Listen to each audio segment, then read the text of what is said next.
Welcome to The Perspective, where we discuss global issues.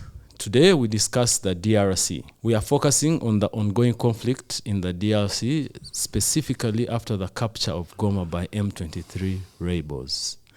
This has left so many questions, wondering what would unfold in the future. Joining us for this discussion is Mark Hustings, a seasoned reporter with extensive experience covering war and security.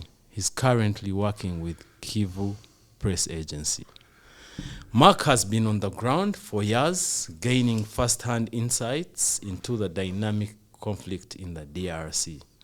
His expertise will help us understand the unfolding situation in Goma and what it means for both the people of the region and the international community. Mark, thanks for making time to come and speak to us. Thank you. Yeah. So I want us to begin on a very light note. How would you describe the relations between the community and M23 rebels after the capture of Goma? When we talk about the population of Goma, it is twofold. There's one part of the population that is quite favorable towards M23, and there is the other part of the population that is still hesitant. They don't trust them. Don't forget that they have been bombarded during the previous years with a lot of propaganda, also from Kinshasa, racist, discourse. They're still hesitant, but what I see is that the situation is calming down. M23 is consolidating its presence in the city. They're setting up already a new administration, which is a good thing.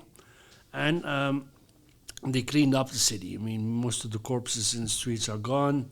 There were still a couple of them, corpses left outside the prison of Goma, of burnt women and calcinated corpses. Yeah, it's cooling down. Now, based on your experience on this in this region, yeah, what are the key differences in M23's approach this time compared to 2012 when they last captured Goma?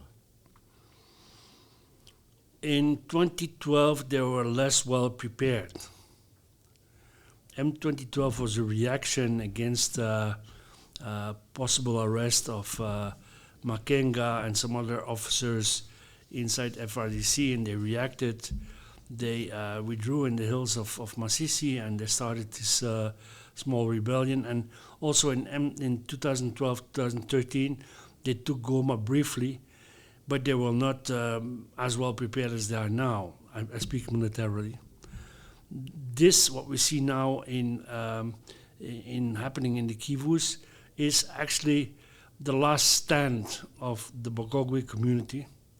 They know, to start with, that it is now or never to push their cause into the open, to allow their refugee families in Rwanda, Uganda, and other surrounding countries to come back and to be protected while they take possession again of their goods and their lands in Masisi and in Rutshuru. So also what is different now is that they're pushing for South Kivu. Yeah. So that's the main difference. But it's a long thing to explain, and many cliches go around about this rebellion. People say that Rwandan army is actively involved and that it is a war for minerals and things like that. It is not. It's all started in 3 years ago, and we've been following up nearly on daily basis what was going on. When Makenga, being fed up, Congolese government had refused to talk to them, which was promised to them in 2013. There was no follow-up from that side. So 2013, they entered the Congo again. They took up position on a really high-up volcano. Yeah, they stayed there for a while, and they started to be attacked by the FRDC. So they fought back. They saw and they felt that, FRDC and the FDLR who were with them no match for them. So they kept on pushing to put their demands in clearer painting. So they took Bunagana, they took Rutshuru, they took the interior of the heartland of the FDLR near Bambo, Kishishe, etc., up to Binza. So that's what they did. For Kinshasa, despite the fact that the Congolese government promised them several times that they would talk to them to solve the problem, this war became a false reason to camouflage their own wrongdoings in Kinshasa, their political and economical corruption and so on. So this is what happened, and bit by bit, Kinshasa would have accepted, let's say, 6 months ago still, or 1 year ago, to talk to them and to come to a peaceful solution. They would have accepted that, yeah.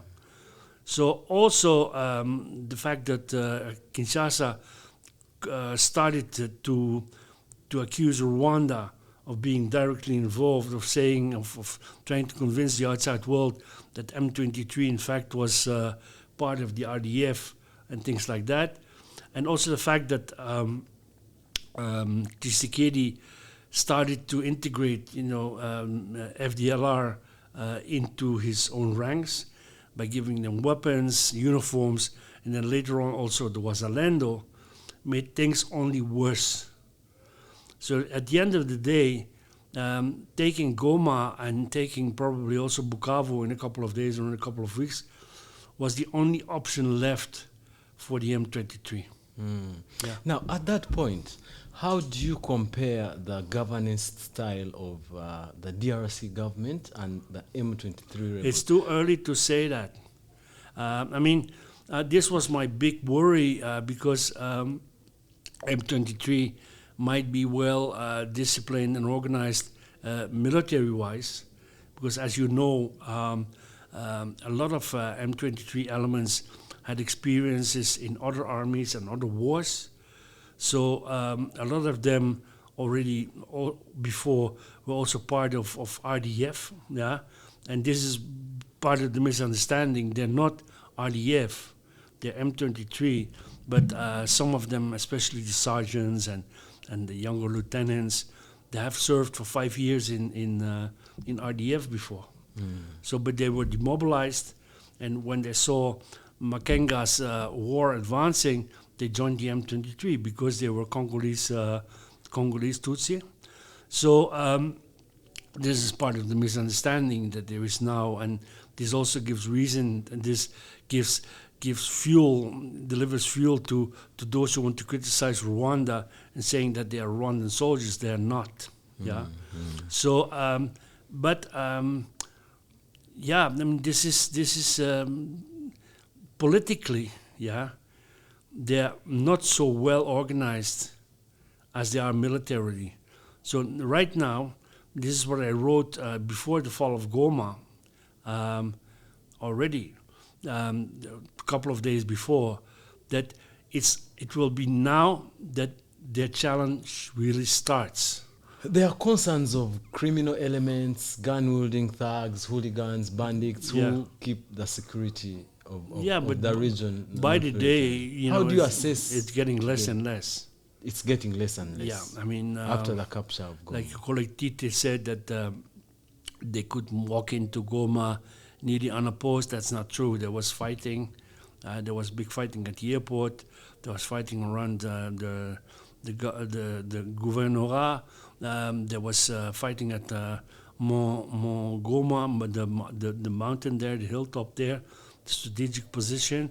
So there were some pockets of resistance. There were some parts of some smaller units of the Congolese army that fought rather well, but they could stop that in a couple of days. This is also in this period that the South African soldiers were killed. Yeah. Mark, I have been to Goma myself. It's relatively a more urban center than probably the areas that M23 has been occupying before. How do you see M23 being able to This is exactly continue what I said. governing? This is new to them. Yes. Of course, I've been in Goma before in 2012 to 2013, but then they only stayed a couple of weeks. And Kunda has been there. Some of them even were in Goma during the Goma RCD wars, which is for the senior officers. But it's new to them. Like 2 weeks ago or 1 month ago, they were still in Rutshuru. Some of them were in the field with the troops. Some of them were in Bunagana. And I also think that the taking of Goma came as a surprise to them. First, the plan was, from what I hear, not to attack Goma directly, but to strengthen the grip around Goma, to strengthen the encirclement, and to push for Kavumu to neutralize FRDC there, and then maybe also onwards to Bukavu, but at a later stage. So they wanted to take Goma, but not that fast. But then they got news, they got information that there might be killings and that Rwanda might be attacked and et cetera, et cetera. So they decided to move on directly into Goma. And that I was scared that there would be a lot of civilian casualties. But most of the people that were killed in Goma, speaking of 3,000 or 2,000 or maybe 4,000, I don't know, most of these people were killed by the Wazalendo and by the FDLR and FRDC during the looting. And the second bunch got killed during the fighting because there was many Wazalendo and FRDC bodies in the streets when they were taking Goma. Okay. Yeah. So the DRC forces, plus even South Africa itself and Burundi, are seen to be reinforcing their grip, and they want to retaliate against M23. Do you see the rebels prepared to hold onto the territory they have captured? Yeah, they will hold on. This I'm pretty sure. I have because confirmed that. The Burundians and FRDC that were there didn't even fight. They allowed them out to walk to Bukavu. They didn't even pursue them. So in true MP style, which is a tactic that has been used a lot in this region. Yeah, and so that's it. Then these guys, they will walk on Bukavu. They will enter Bukavu. The city was already looted by their predecessors, FRDC, who already fled to the south. They will probably not find anything there to loot, or not so much, but they might be looting again. And then they will move on to the south, to Uvira. And they will be pursued by doing that. There is speculation that now that they are even close to Bukavu, there is speculation that capturing Bukavu is a good way of defending what they have already captured, Goma. Yes. Do you think how feasible is this, according to you? That Bukavu will be taken? Yes. It's, I don't have a crystal ball, but, this is what they will do. Yeah, this is the what we call the domino effect. They might push on to Uvira, maybe even to Kalimi and to Fizi, to prevent FRDC to use these airstrips to reinforce troops for a counterattack. And even if these FRDC elements, which are now thousands of them, FDLR and Wazalendo, flee into Burundi, that might mean the end of General Neva. Wow.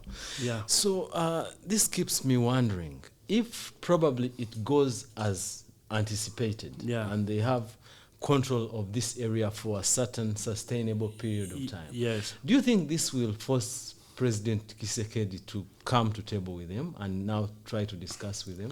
I think it's very improbable that Tshisekedi will still be there at that stage, because he's under pressure, man. He's being criticized now by more and more people. The international community is forcing him into look at what was decided in Dar es Salaam, is forcing him into negotiations with M23.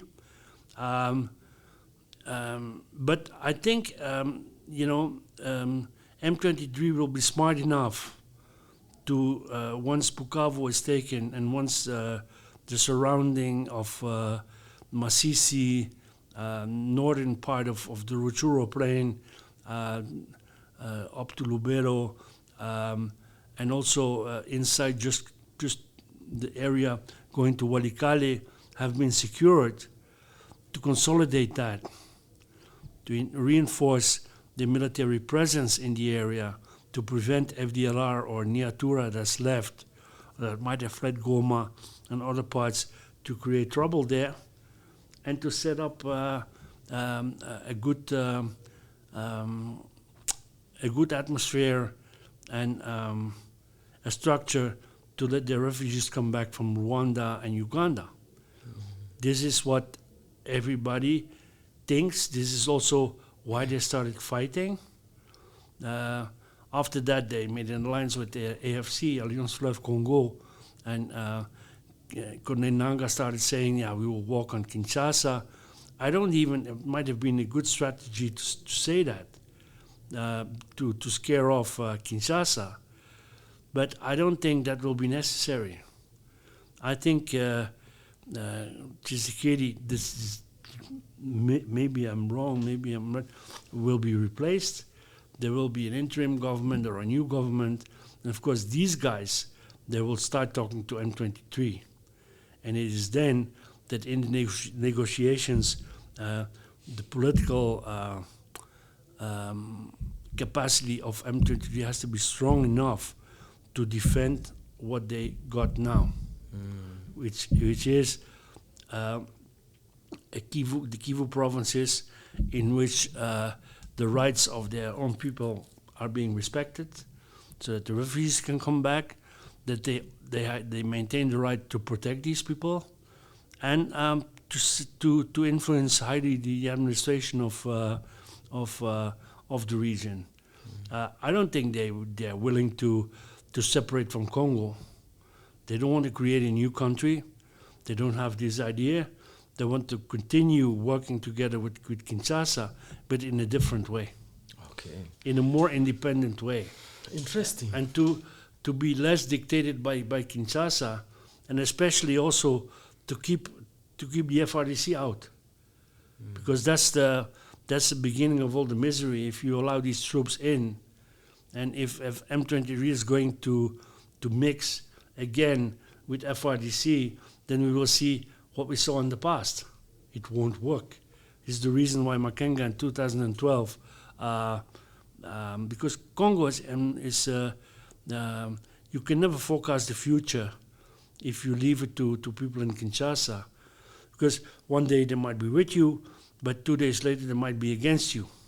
Mm-hmm. This is also what I told people here, and when Tshisekedi came here with Muyaya and baking sweet breads with Kagame in the beginning when he was elected president. I said, oh, guys, are you sure about this guy? He doesn't have a lot in his head. He was a pizza deliverer in Brussels. So he might turn against you. Yeah, and this happened. Yeah. Mm. Yeah. Now, Mark, there is something very challenging to me. The international pressure is growing on the rebels. Yeah. Do you assess the M23 rebels as being capable of withstanding this pressure, either diplomatic or military opposition? I think you have to separate things. There is, military-wise, M23 is highly M23. So if there is influence from the Rwandan army, it's limited. I mean, the figures of the UN group of experts who claim that there are 5,000-6,000 RDF in the region, they're not correct. Yeah, I can tell you that. There is this common sense and this common solidarity, especially in the Tutsi community, that gives a lot of hope and strength to an organization like M23. It is also the last chance for.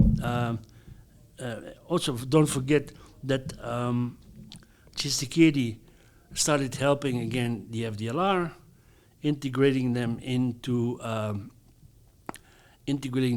his army, radicalizing the Nyatura, which are the Congolese Hutus who are already collaborating with the FDLR, and starting to work behind the screens in Rwanda.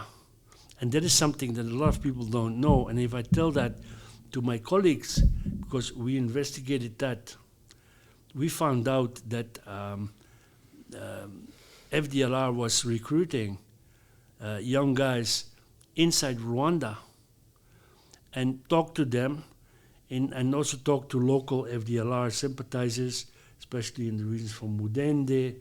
They tried to do the same thing in the south of Rwanda, in Bugarama, also Nyungwe, to start setting up ambushes again and to destabilize. That all started with when the Commonwealth meeting was here and these things. They wanted to create trouble. So of course the Rwandans didn't allow that to happen. So that's why they took a more proactive position in this whole conflict. So you have to understand them. This is also what Kagame is saying, and Kagame is also fed up with the questions like, why are you arming the M23? Why do you send your troops in? And at the end of the day, he's so frustrated about it that he says that he doesn't even know if they're there or not. But this is just, you have to understand it. This is a cynical way of saying, fuck off with your stupid question. You know?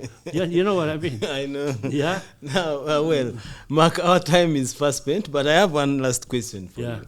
From your in-depth knowledge of the region, how do you foresee the next few days unfolding, and what potential outcomes do you see, and how can this be resolved anyway? Okay.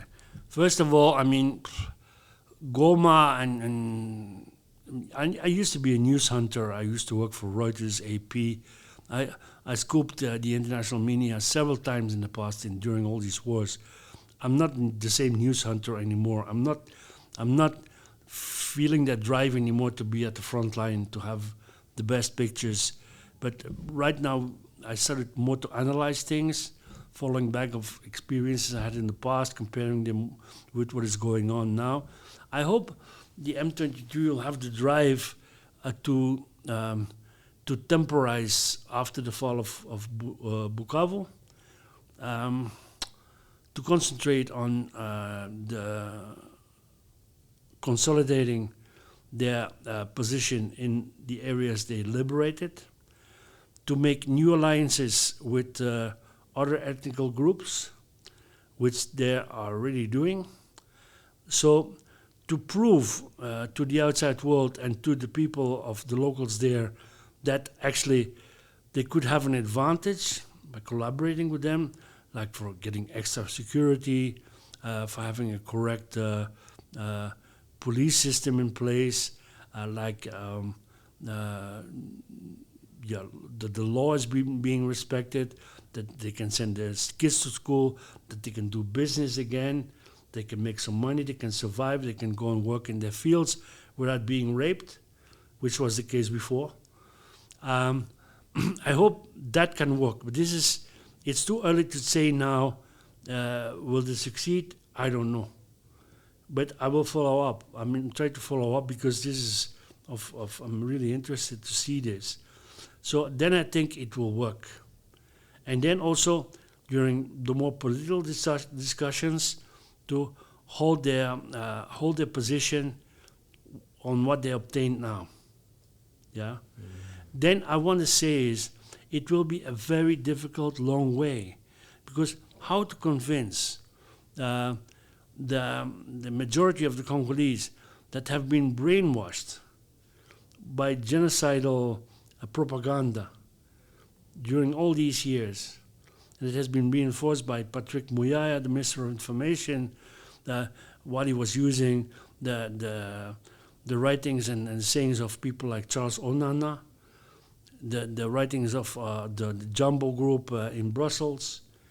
They took over all these arguments to find stakes to hurt Rwanda and the M23. And most of those propaganda stakes are complete bullshit, yeah, because they don't want to do what these people accuse them of.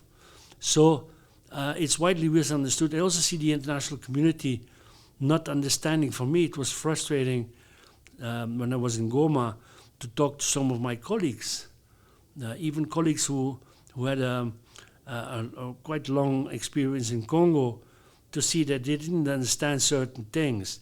Like, you stand outside Hotel Linda, probably you stay there as well, I don't know.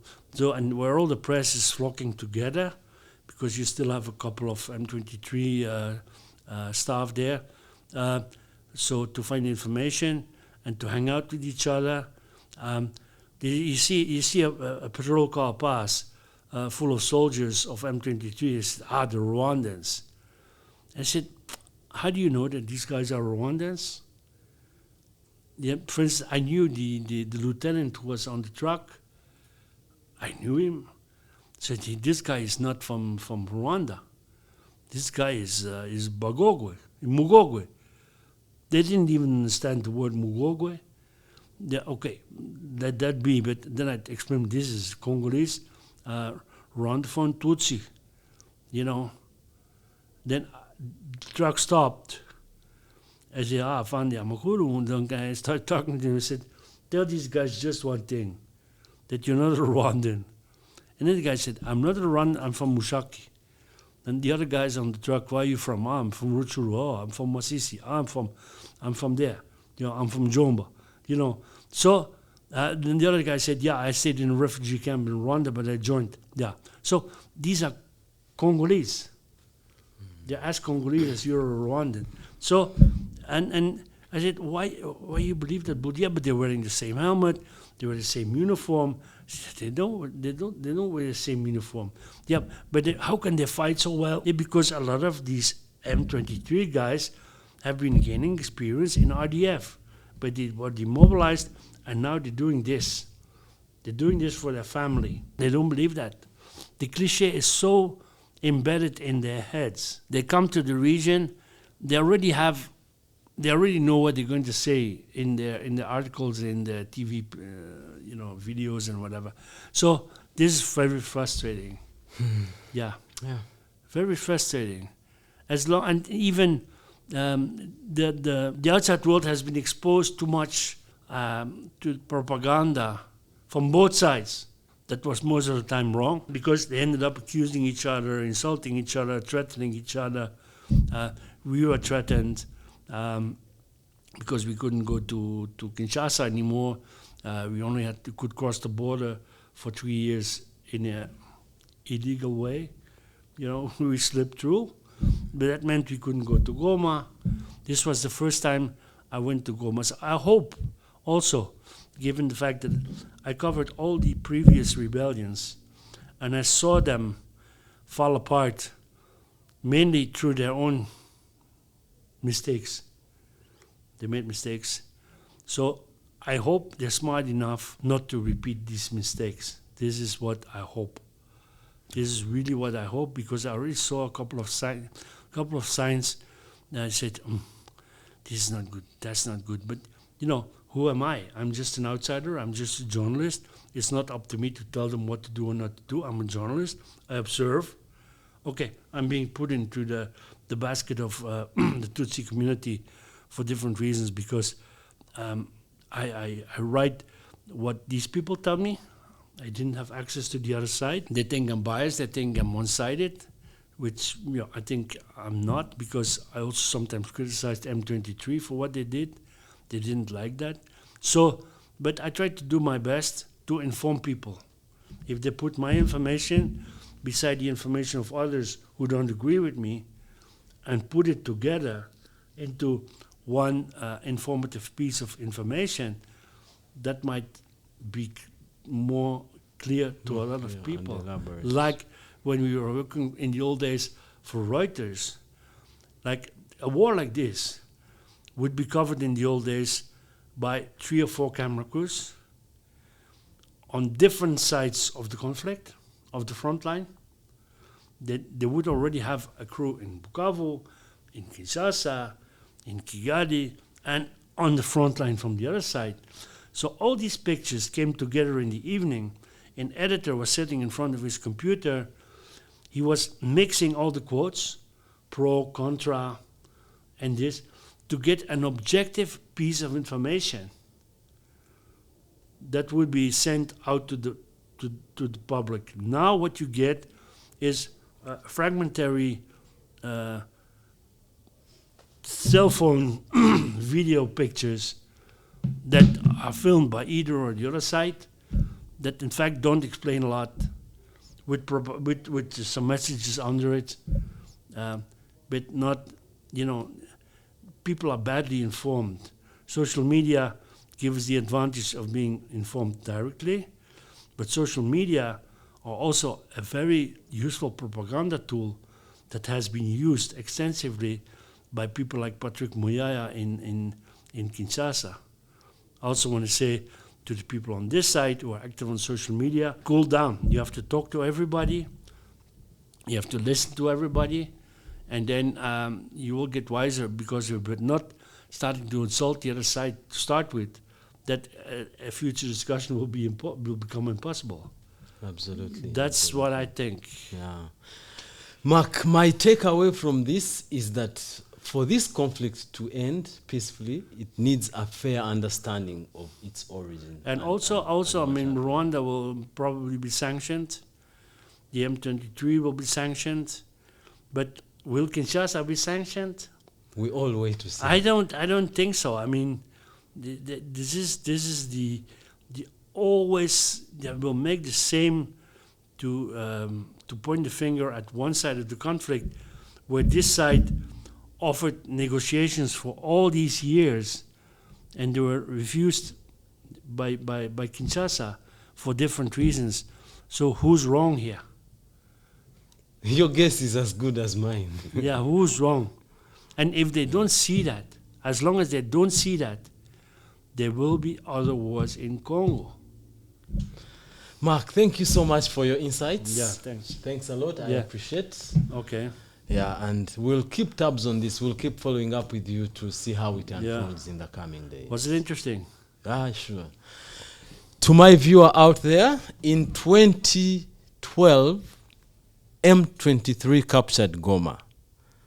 13 years later, the same thing has happened. DRC is threatening to become a center of conflicts day in, day out. From Ijie, we'll definitely keep tabs on this. We'll see how it unfolds in the coming days, and we shall keep you updated. From us, thank you and bye-bye.